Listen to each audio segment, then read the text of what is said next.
constituir essas provas. E eu queria aproveitar esse gancho, porque a gente falou tanto de mecanismos do que é possível fazer. E aí eu acho que em casos de sobreviventes que têm provas muito robustas, que sofreram maus tratos assim comprovados e que tu tenha esse conjunto probatório, a gente estava falando tanto de indenizações de responsabilidade, né, civil ali falando.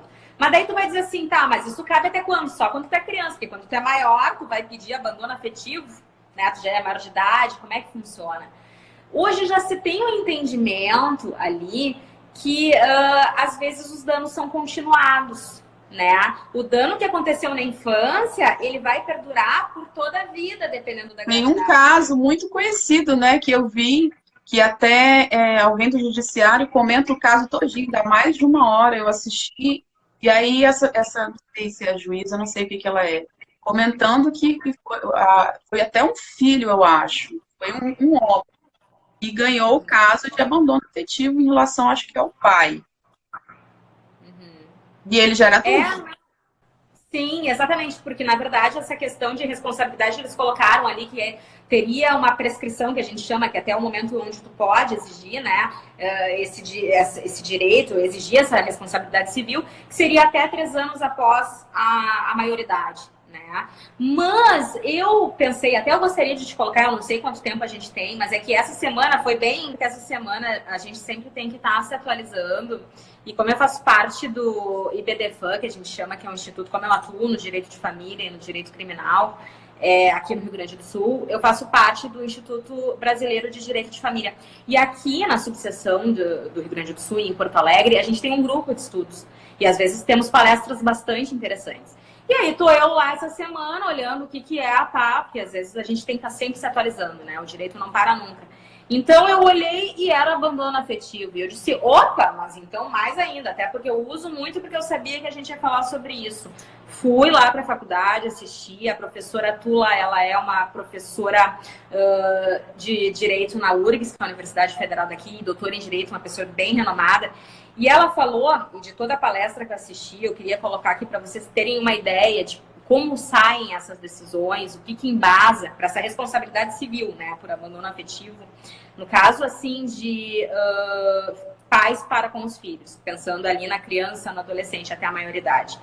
E aí ela colocou, e eu queria trazer rapidamente, aqui assim, o que seriam a corrente que acha viável essa ação e a corrente jurídica que não dá provimento a essa ação, acha inviável. Né? Quais seriam os argumentos? Quais seriam os fundamentos? E ali eu extraí, assim, coisas bem interessantes para vocês terem uma ideia.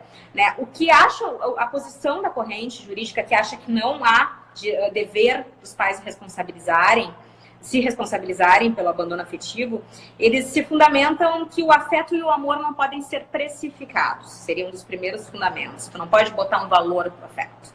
Né? Eles colocam também que o distanciamento entre pais e filhos são situações da vida e configuram mero dissabor. Eu fico quase tendo uma coisa lendo isso, né? Mero dissabor, né? E que, portanto, por ser um mero dissabor, isso não seria indenizável. E eles continuam, né? Que o processo judicial, ele dificulta a aproximação entre os pais e filhos. E, por último, que o direito, né, o ordenamento jurídico, ele prevê penalidades para o descumprimento, como, por exemplo, a destituição do poder familiar. Acho que até a outra advogada falou muito sobre isso, no caso de alienação, né? Que eu acho que é muito pior, que se por um lado eles acham que o distanciamento é ruim, imagina tu destituir, então. Por mim, argumentos, né? Mas, graças a Deus, essas decisões ainda existem. Eu queria trazer para vocês terem uma ideia de como está sendo decidido para quem pretende entrar com uma ação, assim que está nessa faixa etária. Mas a outra corrente, que são as decisões mais favoráveis, e eu acho que agora vai começar, vamos ter mais posicionamentos assim, e aí eu fico muito feliz. Cada item desses que eu estou falando é como se fossem partes da sentença, para vocês terem uma ideia, assim, o que são os fundamentos, né? Então, a corrente que acha viável essa responsabilidade, ela entende assim, ó, criação e educação são inerentes ao poder familiar e envolvem atenção e acompanhamento dos pais. Então, já começa o primeiro argumento. Segundo, a posição da STJ é aquela que eu até comentei no início. Amar é faculdade, cuidar é dever. Então, tem sim responsabilidade até indenizável, né? E sim, o abandono afetivo constitui ilícito civil por omissão. E o que é essa omissão? É o dever de cuidar. Então, é um ilícito civil. né? A gente precisa trazer isso à baila, porque isso é muito importante, né? Mas aí eu me questionei, eu lá no grupo de estudos eu pensei, poxa, né? Mas e as pessoas que já passaram, já estão adultas, né? Já não estão mais nos 18 anos, já pensando, né? Nos meus casos que eu atendo no escritório e no que a gente ia conversar aqui. E eu disse, como é que a gente vai fazer? Eu achei muito interessante uma ponderação da doutora Tula, que deu essa palestra, que ela colocou assim que em muitos casos, a gente não vai usar o abandono afetivo, justamente por esse dano continuado que eu te falei. Eles praticam essas negligências durante a infância, só que tu só vai poder pedir ajuda para o judiciário quando tu é adulto, tu só vai poder entender quando tu é adulto, e aí tu já passou a tua fase de, né, que eles colocam ali de usar a ação de responsabilidade civil para abandono afetivo. E ela deu uma sugestão que eu achei bem interessante e eu me coloco bem nesse entendimento. Nós entraríamos com uma ação, e eu falo porque eu tenho que dar dicas para o grupo aqui do que fazer, né? Abandono afetivo não seria talvez a melhor saída, mas sim abuso moral. O abuso moral, ele atinge o direito de personalidade. E uma vez atingido, isso gera dano continuado, existencial e que perdura por toda a vida. E então tu poderia... Financeiro, Então, essa indenização, tu iria pedir uma indenização por dano moral, no sentido até porque às vezes tu precisa de uma terapia e esse pai, essa mãe narcisista se nega a te ajudar e tu não tem condições.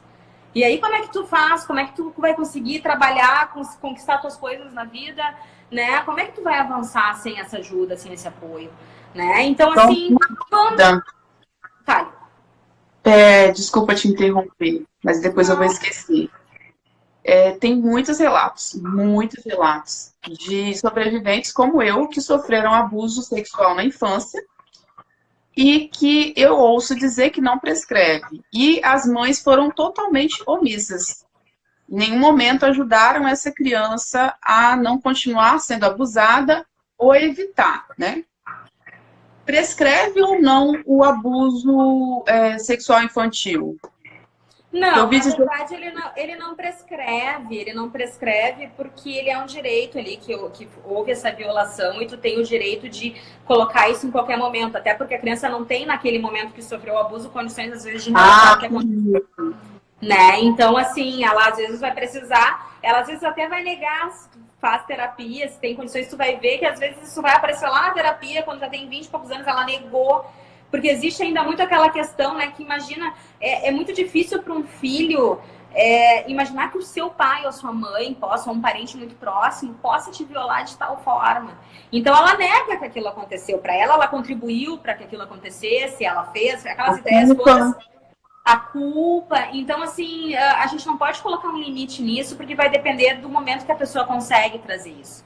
Claro que prejudica em relação à prova, né? Porque tu não tem mais a prova, ela, nesse tipo de caso, ela já passou o momento da coleta da prova.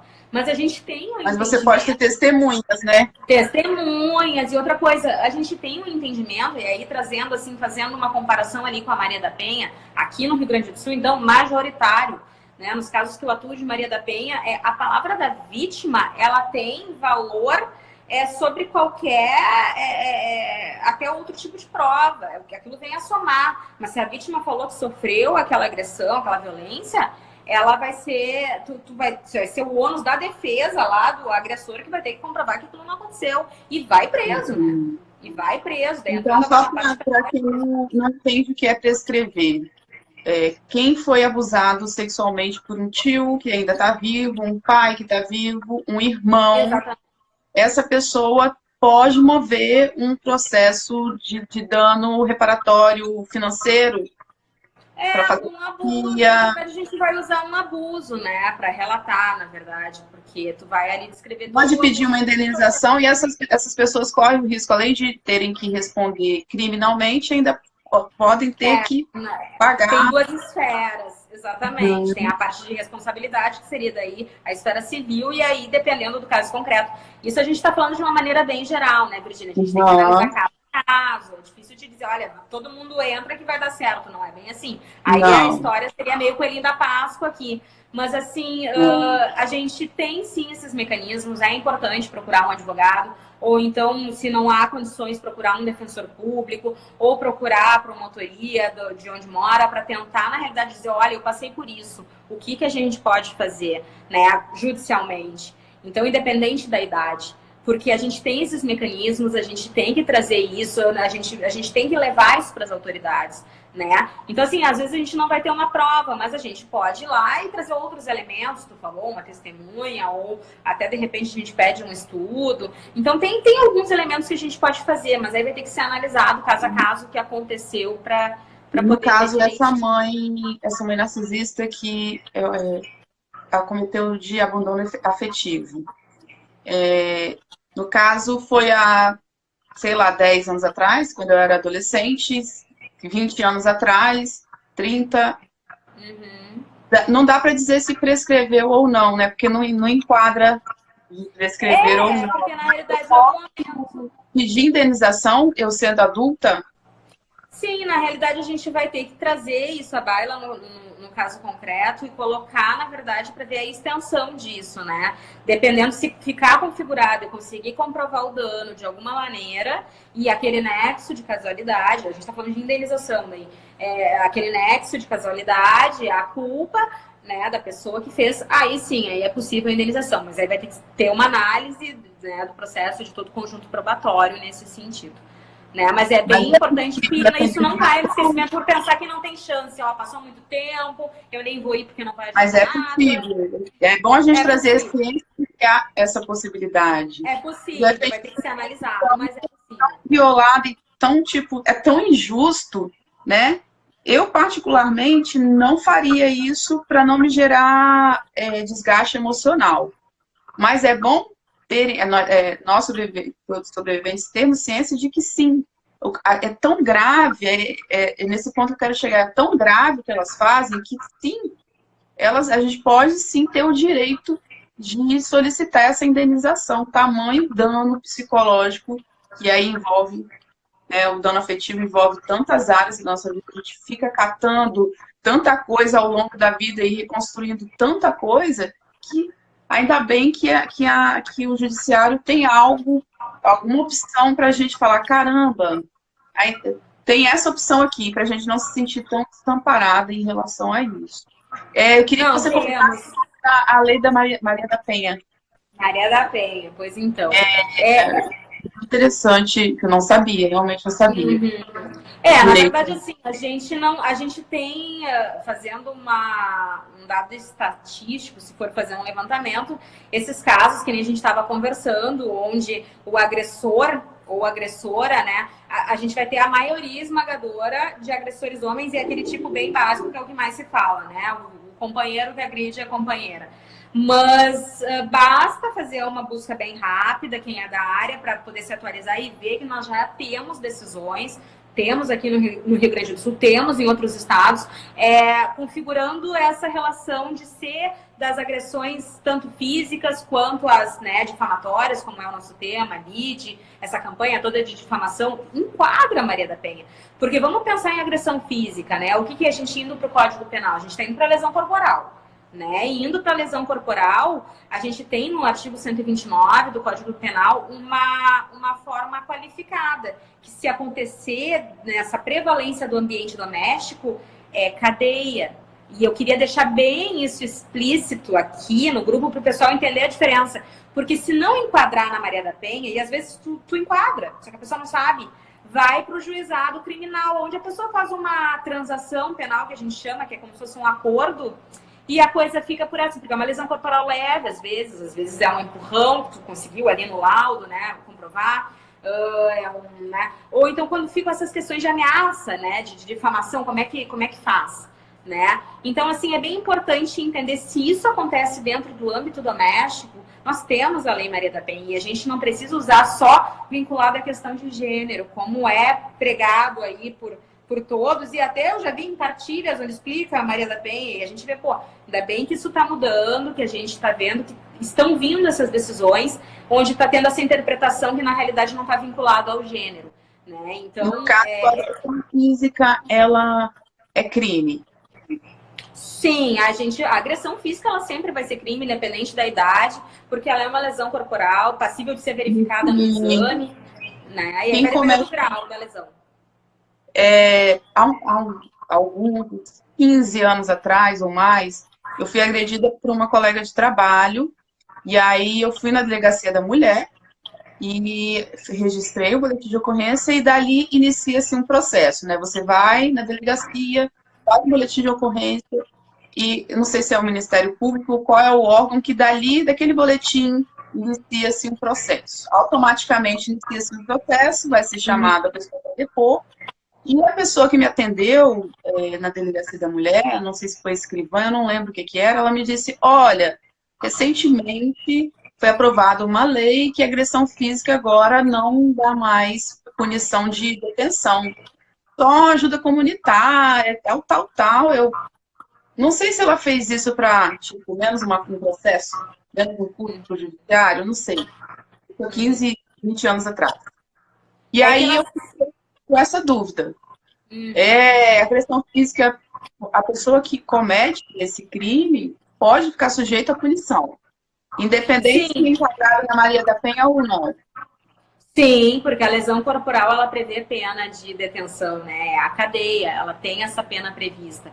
Então, o que acontece? Claro que vai ser apurado, né, o grau, se é uma lesão corporal leve, enfim, isso que vai variar lá durante o processo, que vai ser feito toda essa instrução do processo e as provas para chegar lá na sentença e ter qual é a... Eu fiz exame no IML para comprovar, que fiquei com a boca. Exatamente. Quando a lesão corporal, diretamente a delegacia, independente se é a delegacia da mulher ou outra delegacia, porque as pessoas pensam que só pode registrar na delegacia da mulher, não, tu pode registrar numa outra delegacia também.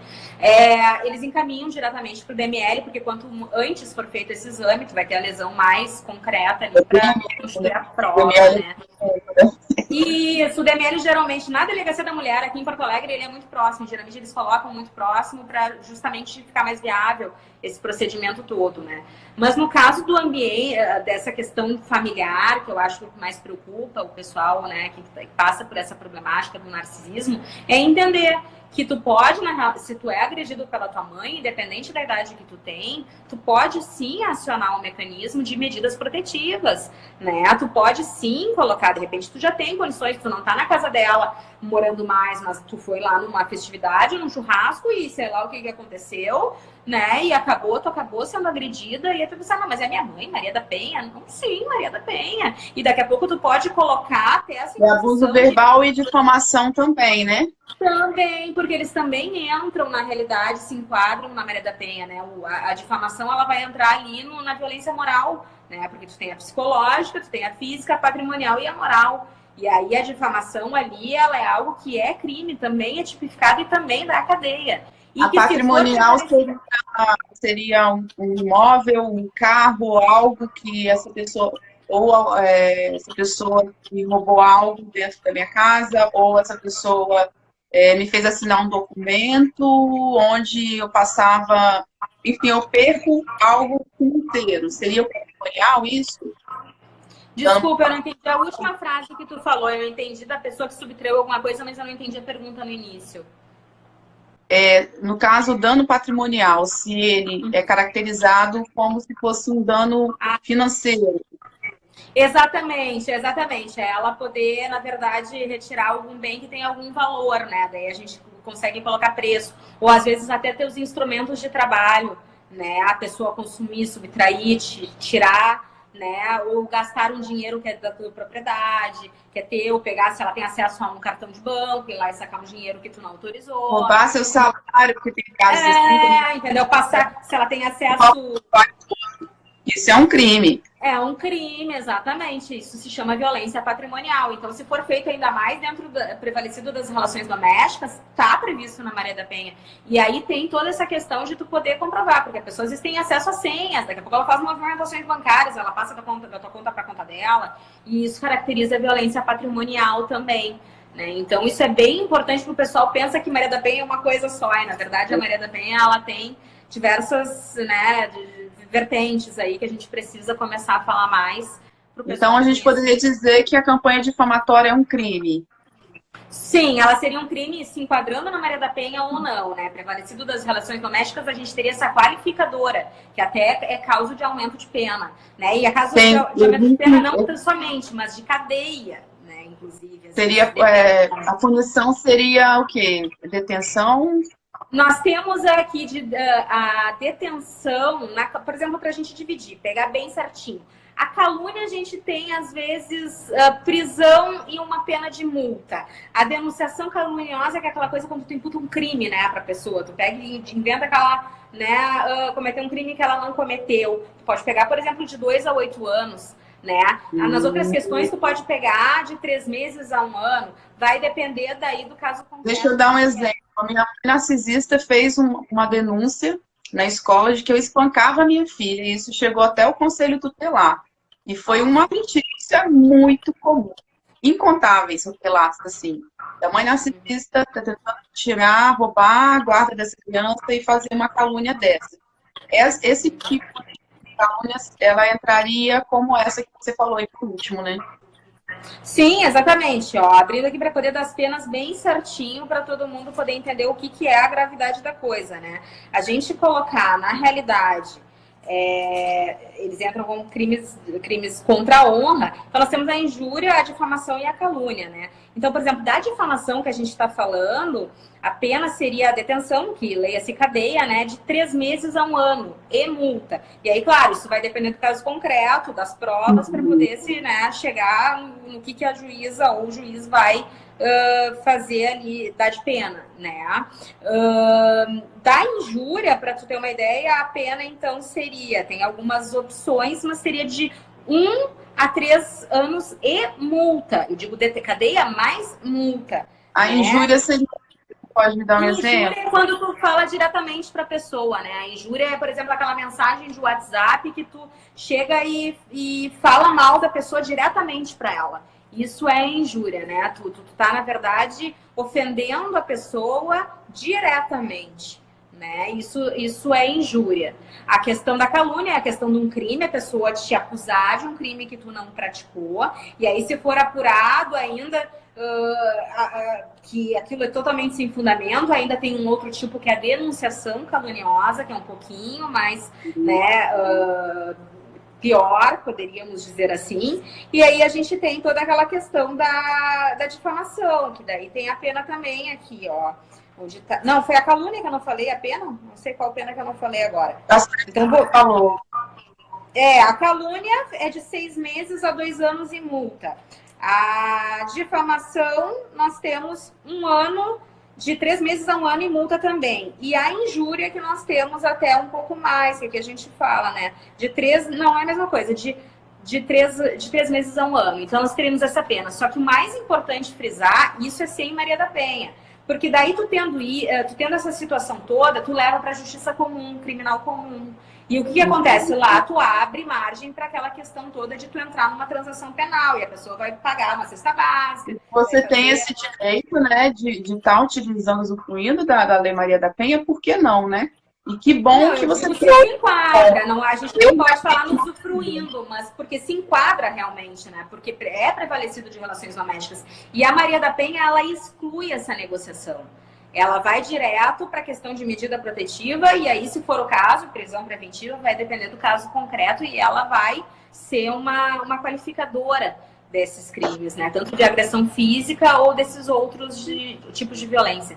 Então, é bem interessante saber, eu digo voltado a essa questão toda do narcisismo, porque é familiar e o pessoal não entende a questão da Maria da Penha nesse sentido, né? Que, na verdade, onde tu teria a maior proteção do que tu, na verdade, não ir por este meio. Por isso é importante sempre procurar essa orientação. E assim, falo novamente, guardar tudo. Tudo que eu falo no canal a respeito da minha história, tudo. Eu tenho ou provas ou testemunhas. Eu tenho ligações gravadas, eu tenho mensagens do WhatsApp, eu tenho áudios do WhatsApp, eu tenho testemunhas. Então, é muito importante você guardar tudo. Quando é possível, acho que tudo que tu tiver vai valer em algum momento, se for necessário. E guardar. Eu acho que, diante de tudo que foi falado aqui, tudo precisa de provas, né? Não tem nenhuma situação falado que não precise. Então, se hoje... A Maria da Penha, às vezes, a palavra da vítima tem bastante valor. Então, eu acho importante a gente colocar isso para também o pessoal não pensar, eu preciso ir, né, com aquele documento, com aquela prova. Não, a Maria da Penha, né, tu conseguindo configurar e enquadrar, a palavra da vítima, ela tem um valor probatório, acima até, na verdade, relevante em relação aos outros. Não precisaria de outra prova, senão a palavra da vítima. Então, isso é bem interessante. Informação importante. Bem interessante pensar por esse lado, para quem está... Agora, falando do menor, adolescente que é vítima de agressões físicas da mãe narcisista, né, ou do pai narcisista.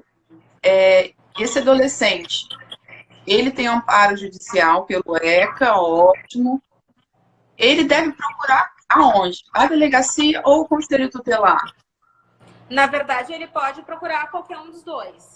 Qualquer um dos dois. Tem competência para fazer. Os adolescentes têm muito receio de fazer denúncias, porque eles têm medo de... Não, eles não têm para onde ir, né? Um adulto, por mais que talvez ainda dependa financeiramente dessa mãe, ainda assim consegue se virar, porque tem mercado de trabalho está um pouco mais aberto do que um adolescente que depende de estágio. O que teria dentro da legislação que possa amparar essas crianças que fazem a denúncia, dali elas vão para o conselho tutelar, vamos supor que são encaminhadas, dali elas podem e têm direito a estar indo morar num abrigo. Isso é algo acessível? Sim. Só para não esquecer um ponto ali, não ficar confuso, que durante a nossa conversa aqui por último, que a questão de ir para a delegacia, que tu perguntaste, vai para o conselho tutelar, procura o conselho tutelar ou delegacia. A questão da delegacia às vezes é difícil no caso de narcisismo, porque tu precisa de alguém legal que seja maior para representá-lo.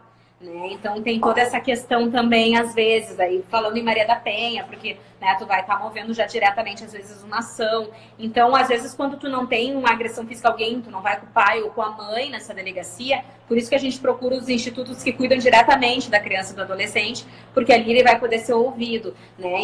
Em cidades até mais do interior, às vezes tu não tem acesso a isso, as crianças podem procurar a questão do Ministério Público. Mas aí a gente volta naquela situação, como é que a criança... Então, outra opção seria o Ministério Público. As promotorias... Sabe por que eu estou perguntando?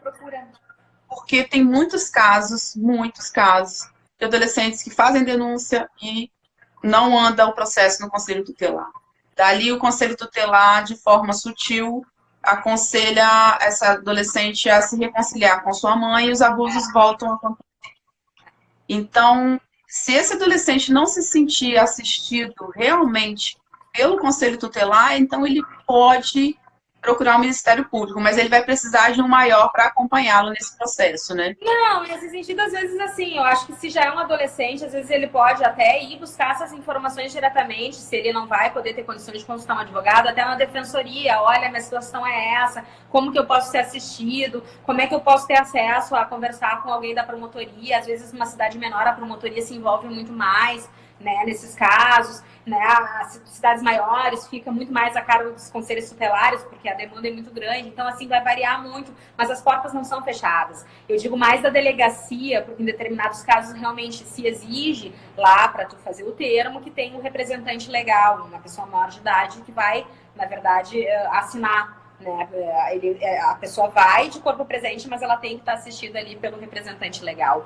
Então, assim, é importante frisar que se é adolescente, fica mais fácil. Vai até a defensoria do fórum que tu conhece da tua cidade, vai lá, procura a informação, ou se tu conhece alguém que é advogado, olha, eu estou passando por isso, como é que a gente pode, né, fazer, que o advogado vai conseguir encaminhar de uma maneira melhor essa ação. Agora, e se é criança, né? Eu acho que pior é quando é pequeno, que não tem o que fazer, né? Então, assim, eu sempre lembro e falo desse caso aqui, né, midiático que nós tivemos, porque esse menino procurou a promotoria, né? Ele foi sozinho. Né? O Bernardo, então, o caso Bernardo? O Bernardo, então, assim, ele procurou, para tu ver como a criança faz esse movimento, às vezes, né? Da idade ali de 6, 7 anos. Né? Mas às vezes aquilo, a criança pode, até uma professora pode ajudar, vendo sinais ali de abuso, de alguma coisa, ela mesmo levar isso à frente de uma forma de denúncia, mas até de procurar e dizer, olha, tu vai aqui, tu vai ali, né? Então, assim, eu acho mais difícil mesmo em relação às crianças, que dependem que alguém, às vezes, auxilie e tome, deu start. Culturalmente, muitas vezes esse socorro não acontece. Porque, É, vamos dizer, pé de galinha no mata-pinto, essa cultura de que essa criança ela pode sofrer danos físicos, e aí as pessoas não vão denunciar porque é uma forma de corrigir. Pior ainda, os abusos psicológicos que ninguém vê. E aí, por mais que essa criança chore e grite constantemente, né, no prédio, as pessoas vão ouvir os danos psicológicos, os abusos psicológicos, não se ouve parede de apartamento, né? São muito mais graves. E aí, sim, aí eu digo o que você acabou de falar, eu repito, professores entram com um papel fundamental. Fundamental. Nesse caso, desses dois garotos de 3 e 5 anos, o Cauã e o Joaquim, já havia feito essa criança, já haviam comentado que tinham sofrido abuso sexual na escola. A escola moveu alguma coisa, os pais foram chamados, mas a conversa não é bem assim. E não levou o caso para o conselho tutelar, ficou na escola. E aí eu acho que o judiciário deveria ter penalizado os responsáveis, porque foi um crime de negligência da criança, não ter levado esse caso para o conselho tutelar, que era pastor, uma pessoa conhecida da cidade, ficou por ali mesmo. E aí ela deixou de fazer o papel dela como sociedade, de cuidar do bem-estar dessa criança.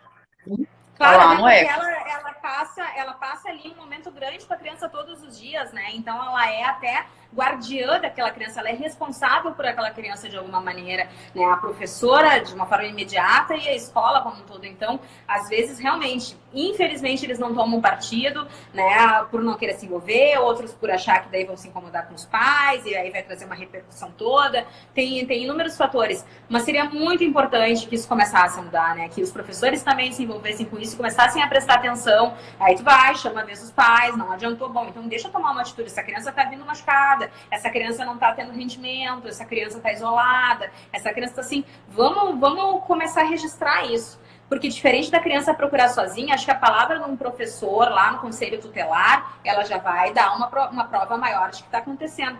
Mas é como tu disse, infelizmente, às vezes as pessoas estão tá na cara e as pessoas não se envolvem e isso é que torna as coisas muito difíceis, né? E aí esse dano vai acabar sendo resolvido, ou melhor, ele não vai, porque a gente sabe que não vai ser, e pode lá na frente culminar com a morte. E aí eu fico pensando, caramba, essas professoras conseguem dormir a cabeça no travesseiro em paz?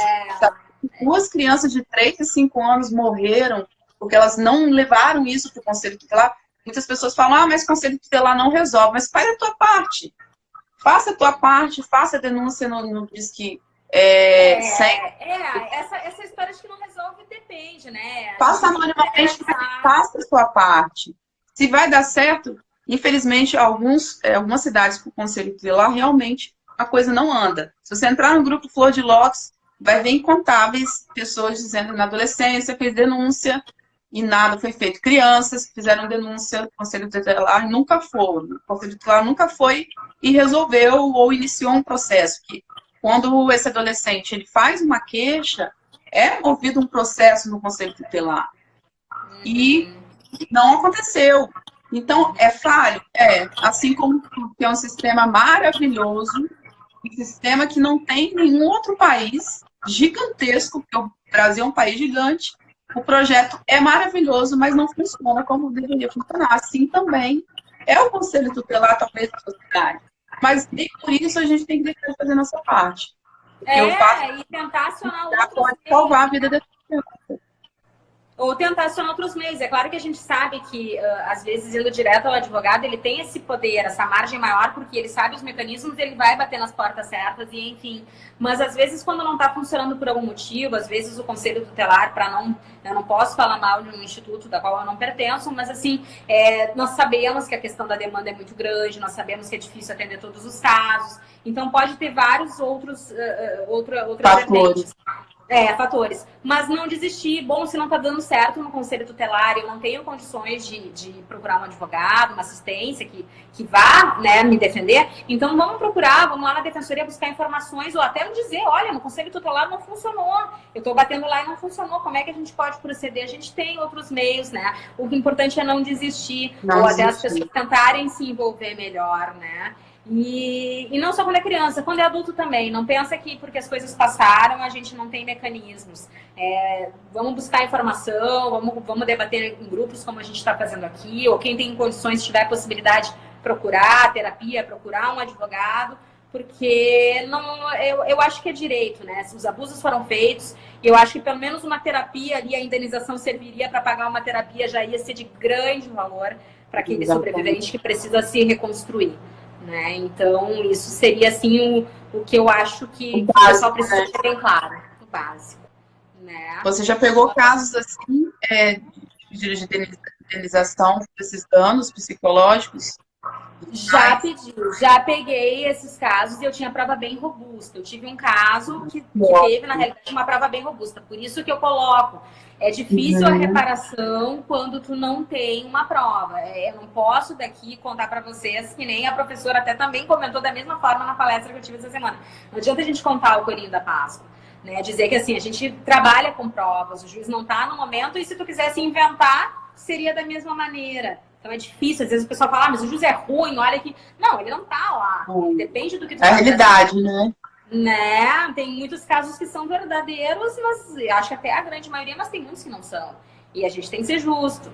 Então, a gente, por isso eu digo, as provas são bastante importantes e eu acho que nós teremos sucesso se a gente conseguir comprovar essa questão do dano. Se a gente conseguir comprovar o dano, a gente consegue essa responsabilidade. Né? Basta procurar o advogado, se não pode, vai no defensor, insiste com essa ideia aí, porque a gente sabe que a pessoa precisa desse amparo, né? Para a vida ou para uma terapia, para o que for necessário. Tá bom. Doutora Bianca, eu quero agradecer. Preciso encerrar.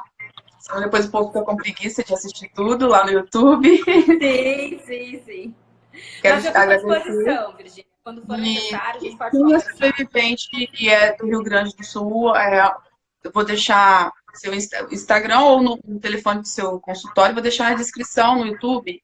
O meu Instagram, ele tem o meu contato ali do escritório, que a pessoa pode ir direto ali me procurar se tiver alguma questão que queira dirimir, eu fico à disposição. É só entrar em contato. Tá, ok? Tá, obrigada pela oportunidade. Tá bom, beijo grande. Uma boa noite para você, pessoal. Vocês que tiverem qualquer dúvida, vão lá no YouTube quando eu postar. Comentem. De repente eu passo essas dúvidas para a doutora Bianca, se ficou alguma dúvida que vocês não entenderam. Certinho? Tá bom. Boa noite, obrigada. Para você, Bianca, doutora Bianca, um beijo, fica com Deus. E de repente a gente volta aí com outros temas. Fico à disposição. Boa noite, um beijo grande. Obrigada, um abraço. Tchau.